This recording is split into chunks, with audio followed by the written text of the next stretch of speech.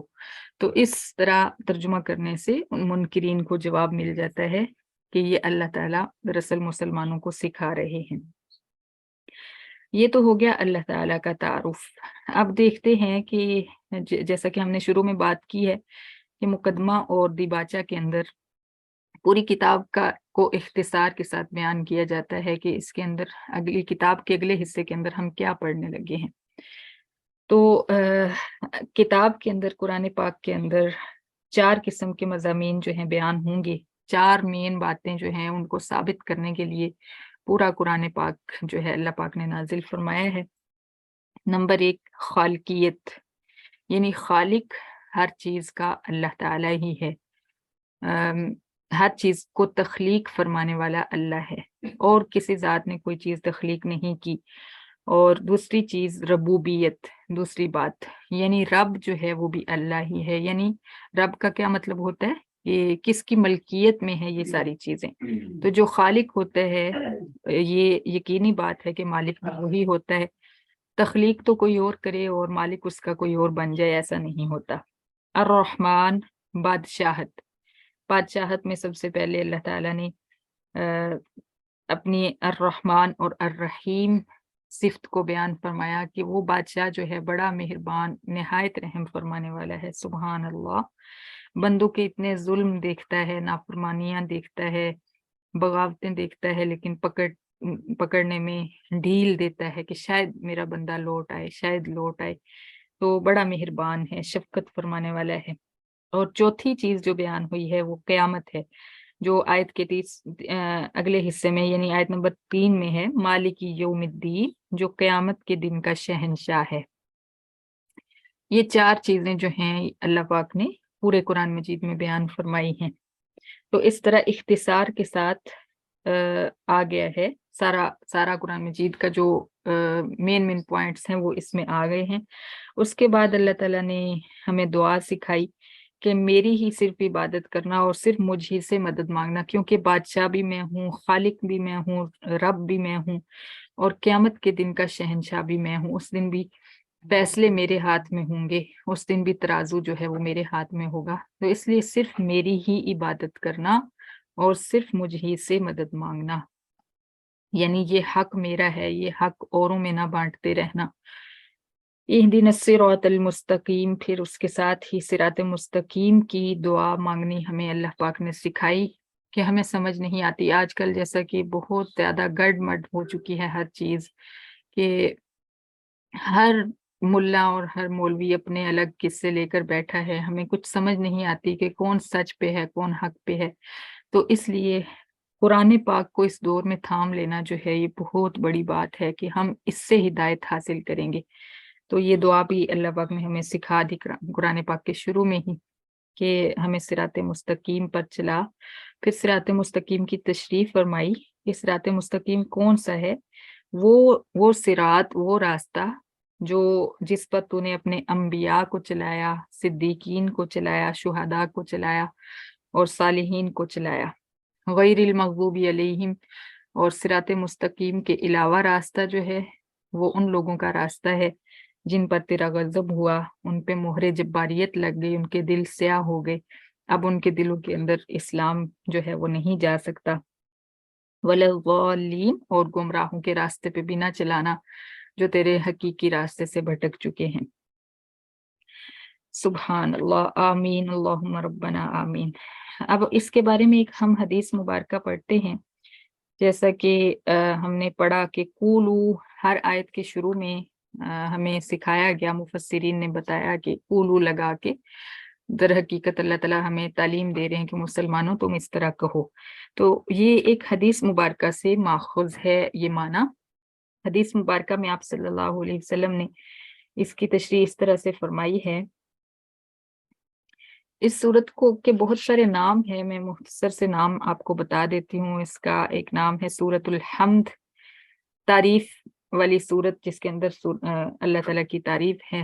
ام الکتاب، کتاب کی ماں، ام القرآن، قرآن مجید کی جڑ، السبع المثانی 7 بار بار دہرائی جانے والی آیات، یعنی نماز کے اندر ان کو بار بار دہرایا جاتا ہے۔ اور سورۃ الصلاۃ نماز کی صورت، نماز میں پڑھی جانے والی صورت۔ سورۃ الوافیۃ وفا کرنے والی صورت۔ سورۃ الکافیۃ کفایت کرنے والی صورت۔ سورۃ الکنز خزانے کی صورت۔ سورۃ الشفاء شفا کی صورت۔ یہ مختصر صورت ہے لیکن اس کی اتنی زیادہ خوبیاں ہیں، اتنی صفات ہیں کہ جو بندہ بھی اس کو پڑھتا ہے کثرت سے، اس کو یہ ساری چیزیں جو ہیں حاصل ہو جاتی ہیں۔ اساس القرآنی قرآن مجید کی بنیاد، اخیر صورت بنیاد ہے، یعنی اس کے اندر جیسے ہم نے تشریح میں پڑھا کہ مین چیزیں پورے قرآن کی بیان ہوئی ہیں۔ اخیر الصورت سب سے زیادہ پسندیدہ صورت، اللہ اور اللہ کے رسول کے نزدیک سب سے زیادہ پسندیدہ صورت ہے۔ اعظم صورت مرتبے کے حساب سے سب سے بڑی صورت ہے۔ القرآن العظیم اس کو قرآن العظیم کا لقب بھی دیا گیا ہے۔ تعلیم المسألتی اس میں مانگنے کی تعلیم دی گئی ہے، یعنی دعا مانگنے کی تعلیم۔ تو سورۃ الصلاۃ کی تشریح جو ہے آپ صلی اللہ علیہ وسلم نے فرمائی، قال اللہ تعالی عز وجل قسمت الصلاۃ بینی و بین عبدی نصفین۔ اللہ عز وجل فرماتے ہیں کہ میں نے نماز کو اپنے اور اپنے بندے کے درمیان آدھا آدھا بانٹ لیا ہے۔ اذا قال العبد الحمد للہ رب العالمین، جب بندہ عرض کرتا ہے کہ تمام تعریفیں اللہ تعالیٰ کے لیے ہیں جو تمام جہانوں کا پالنے والا ہے۔ قال اللہ تعالی تو اللہ اس کے جواب میں فرماتے ہیں، حمدنی عبدی میرے بندے نے میری تعریف بیان کی۔ اذا قال العبد الرحمن الرحیم، جب بندہ عرض کرتا ہے جو بڑا مہربان، جو نہایت رحم فرمانے والا ہے۔ قال اللہ تعالی اللہ عز وجل فرماتے ہیں، اثنا علی عبدی میرے بندے نے میری ثنا بیان کی۔ اذا قال العبد مالک یوم الدین، جب بندہ عرض کرتا ہے جو تمام جہانوں کا جو قیامت کے دن کا شہنشاہ ہے۔ قال اللہ تعالی مجدنی عبدی تو اللہ تعالیٰ فرماتے ہیں میرے بندے نے میری بزرگی بیان کی۔ اذا قال العبد ایاک نعبد و ایاک نستعین، جب بندہ عرض کرتا ہے ہم صرف تیری ہی عبادت کرتے ہیں اور صرف تجھ ہی سے مدد مانگتے ہیں۔ قال اللہ تعالی هذه الآیۃ لی ولی عبدی نصفین، اللہ تعالیٰ فرماتے ہیں یہ آیت میرے اور میرے بندے کے درمیان آدھی آدھی ہے۔ لی عبدی ایاک نعبد ولی نستعین، سبحان اللہ، میرے بندے کے ذمہ صرف میری عبادت کرنا ہے اور میرا ذمہ یہ ہے کہ میں اس کی مدد کو پہنچوں۔ سبحان اللہ سبحان اللہ، صدق اللہ العظیم، صدق اللہ صدق اللہ۔